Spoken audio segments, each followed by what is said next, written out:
for Friday, September 29, 2017. I'm Laferen Fraser with the details. Prime Minister Dr. Ralph Gonzales is refuting claims by the opposition that his ruling Unity Labour Party, or the ULP, administration is not doing enough to combat crime. Dr. Gonzales, who was on WeFM this morning, outlined the various policies implemented under his administration to strengthen the operations of the SVG police force and to tackle crime. As Minister of National Security, Prime Minister Gonzales said he takes his job very seriously and chastised the opposition for bashing the service provided by the police. We should say, okay, we expect when the police stop in and searching, they will stop and search with professionalism.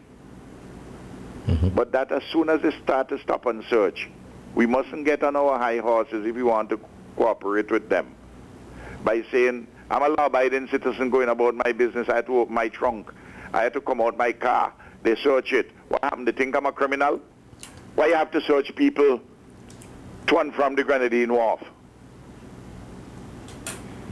When the police outline that it is an area they see a reasonable amount of narcotics being trafficked.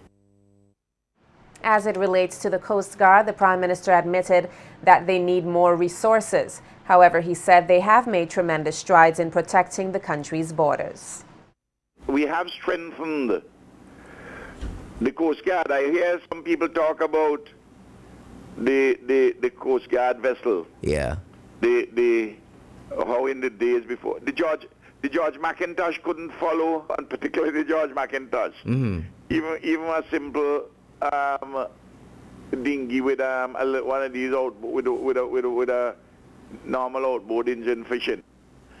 We don't have enough Coast Guard vessels, Coast Guard assets than before, but we need yet more.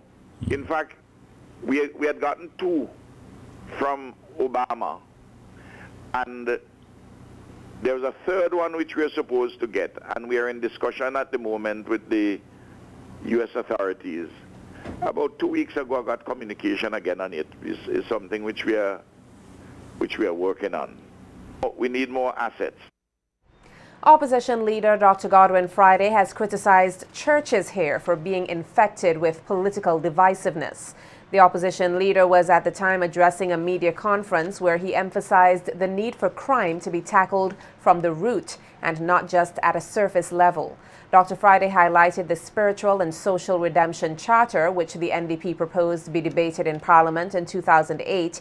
However, he noted that it was slighted by the ruling Unity Labour Party, or the ULP. We are of the view that while we tackle the issue head-on and immediately, we must look at the root causes.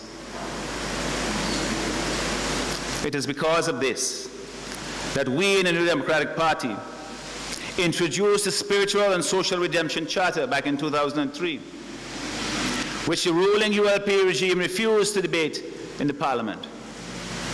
We continue to see the need for addressing the issues raised in the Charter. In the past, we depended on the church for guidance and to work on matters of morality and addressing and upkeeping established values which we consider still very relevant today.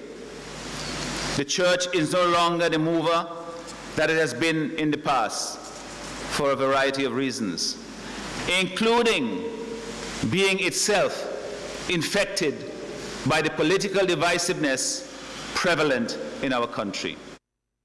Dr. Friday said that his party is willing to work with all sectors to address crime in the country. Vision was not too very long ago.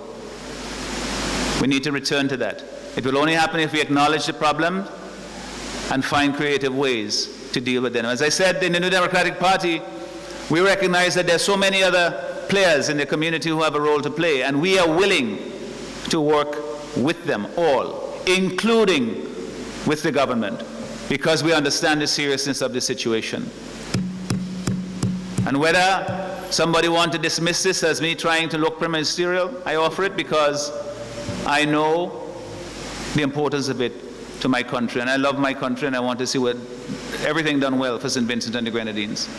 I want to see us lead in the good statistics in this Caribbean. We shouldn't always be trailing. Let's hold our heads high up when we go about in the Caribbean, when we go further in the region and overseas, to say that St. Vincent and the Grenadines is a place of light, not a place of fear or darkness. And Prime Minister Dr. Ralph Gonzales is refuting claims by the NDP that the churches have become silent on issues in the country because of the political divisiveness.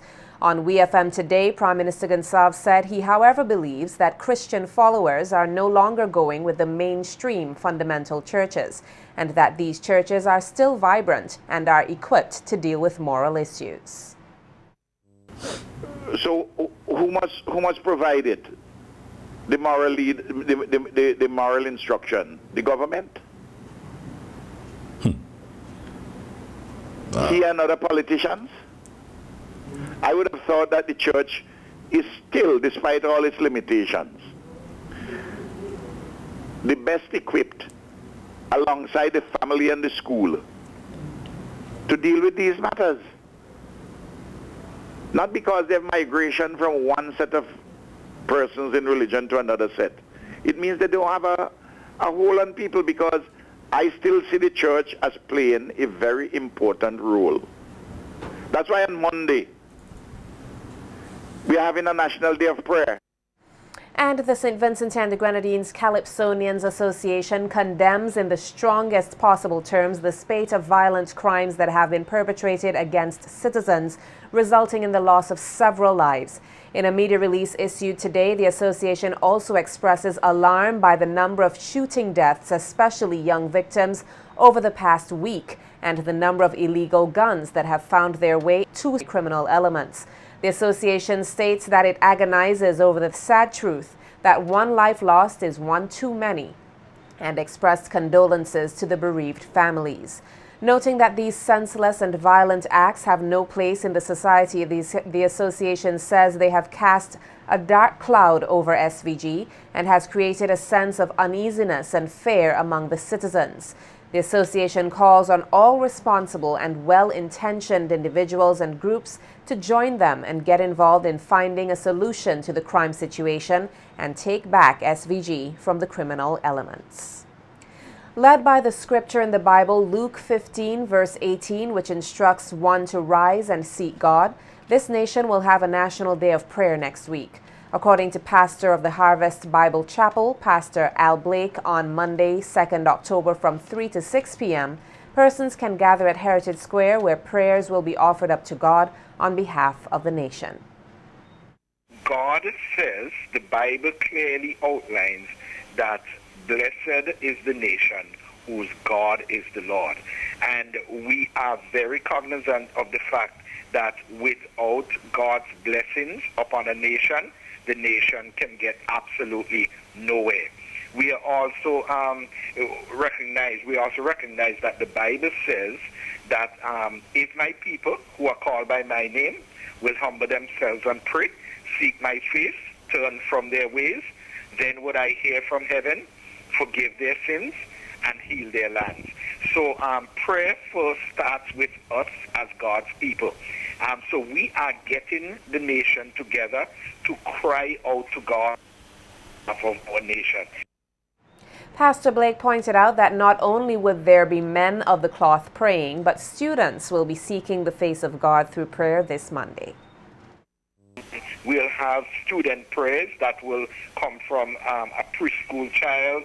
We'll be praying for a prayer of thanksgiving. A primary school child will be praying a prayer for obedience. We'll have prayers for forgiveness and tolerance coming from a community college student. We'll have a secondary school student praying for the police and security services. We'll also have a prayer coming from a their child from the school for children with special needs, and they'll be praying for peace.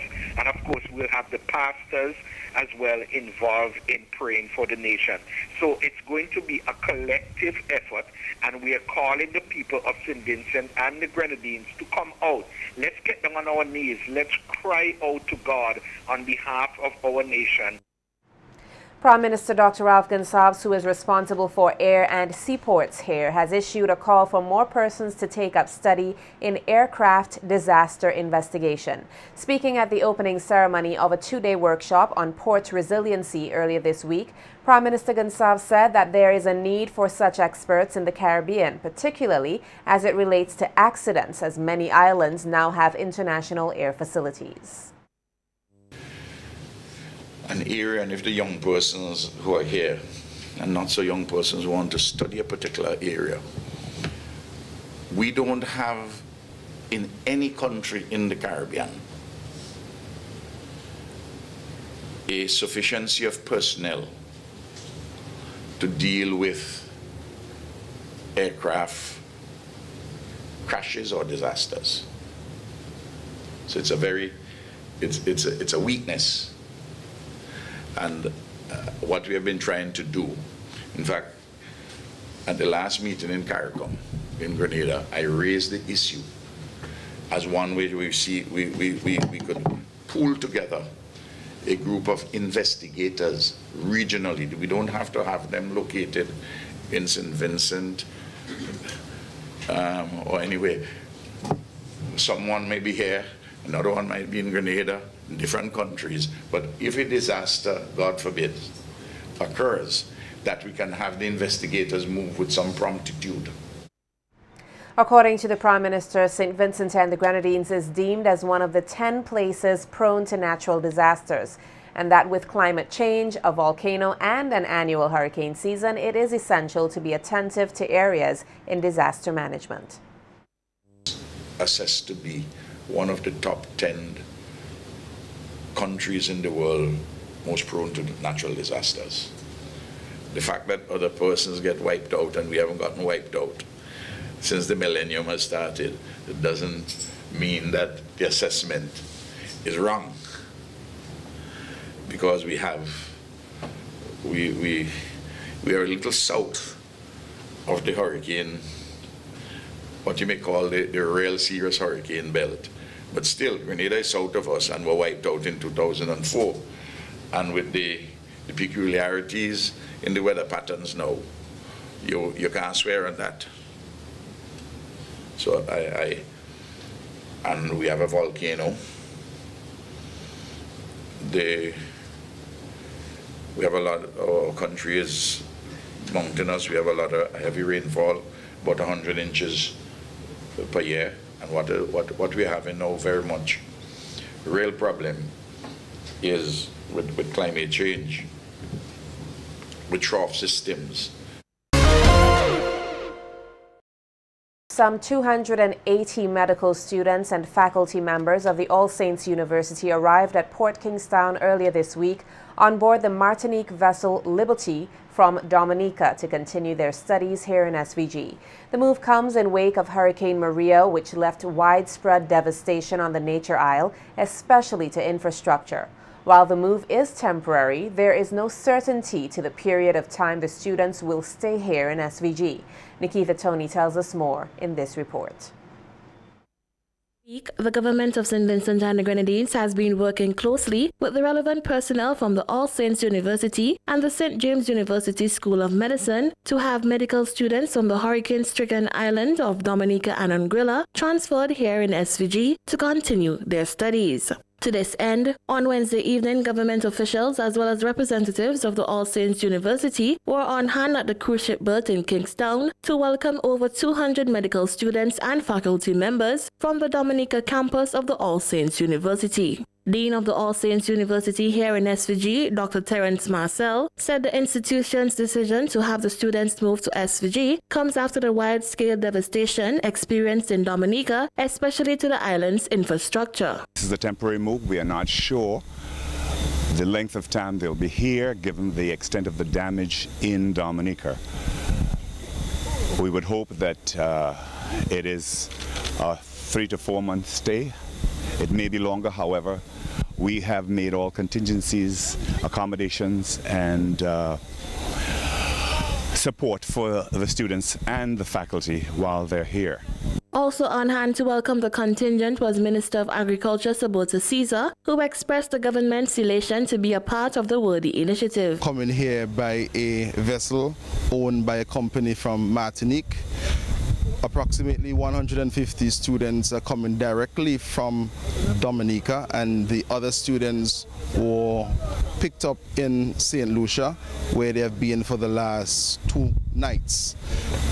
I am advised that approximately 70 students came to St. Vincent and the Grenadines during the course of last week, who were pursuing their studies in Anguilla at the St. James University. Member of Parliament for West St. George, where both campuses of the All Saints University are located, Minister Cecil Mackey issued a call for persons to assist in providing accommodation to the students. And indicate your interest and your willingness to have your rooms available offered to the university so that you can make the arrangements with the university in terms of having these students stay there. As a people, we will respond on this occasion to the needs of these students and therefore ensure that they are comfortable, first of all, in the locations that they will be placed, the accommodations where they will be located, and therefore we'll be able to facilitate what is required right now by All Saints University to ensure that all of these students are comfortable in their surroundings and also comfortable in the location, the 2 locations of the school in Bel Air and also in Annesville. Nikita Tony reporting for SVG-TV News. The Guild of Students of the St. Vincent and the Grenadines Open Campus will be joining other campuses and sites across the region in a university-wide relief drive to assist students affected in the hurricane-ravaged islands. The Regional Guild of Students is currently in the process of assessing the specific needs of students and has reached out to many and will continue to do so as electricity and internet connection are gradually being restored in some of the affected islands. Past and present students of the Open Campus in St. Vincent and the Grenadines and other well-wishers are asked to get involved in the worthwhile drive. Those who would like to make donations of non-perishable food items are asked to do so at the UE Open Campus site at French's. As various groups and entities here continue to hold events to gather assistance for the neighboring islands battered by Hurricanes Irma and Maria, the local motorsport fraternity will on Sunday, October 8th, host a hurricane relief event to raise funds for Dominica. Speaking at a recent media briefing, President of the Vincey Motorsport Club, Sanjay Chandani, said the upcoming event is one of several planned by the motorsport community to respond to the devastation faced in the sister island. Clubs, the motorsport clubs are come together and we are putting on a Race for Dominica charity event on the 8th of October. That is Sunday the 8th of October at E.T. Joshua Airport. We have discussed this with the different motoring clubs, as well as we've received our blessing from the national properties, and we're working along with the minister here to make sure that we can put this event in place and raise funds as much as possible to help any relief efforts in Dominica. So I just wanted to make that point that we will be at E.T. Joshua on Sunday the 8th of October from midday, and we look forward to everyone's support as we try to help our brothers and sisters up north. With plans being fine-tuned for the successful hosting of the inaugural Everything Vincey Independence Festival, slated to run from October 21st to the 29th, local business owners and producers are being given the opportunity to not only showcase their goods through the expo component of the festival, but also develop their marketing capacity and capabilities. Speaking at a media launch of the festival earlier this week, Invest SVG representative and deputy chairman of the Everything Vincey Festival Steering Committee, Andrew Phillips, said the expo will highlight strictly Vincentian products and services. We're going to have a significant patronage by the Vincentian public. because it's important that we support our own one and that we are able to develop businesses here that are able to export goods in order to develop our own economy, as well as to promote employment. Obviously limited spaces that are available, but it is open to all individuals who have a business that want to have that business marketed and to showcase the products that they provide. We have spoken with the Ministry of Agriculture, for example, and they have indicated that there is significant interest from their constituents to have their products shown. So everything Vincey Expo covers all things that are done by Vincentian businesses. Apart from the expo, Phillips added that a 2-day training session has been coordinated for businesses which have registered for the upcoming expo, as well as other persons who wish to gain knowledge on how to better market themselves. They cover a wide range of things, from social media marketing as an introduction, as well as a more in-depth dive at how to use social media to market one's business, which is a significant problem that we, as the Vincentian business community, tend to have, because we don't always market the products that we have as best as we can. So we're trying to reach out to those businesses and to ensure that they have that understanding, as well as things like marketing. We have a lot of private businesses are involved in those workshops because we think it's a good opportunity for businesses to meet and to understand how they interact and how they can interact with each other to further develop. The Everything Vincey Independence Expo 2017 will be held over a 3-day period from October 27th to the 29th.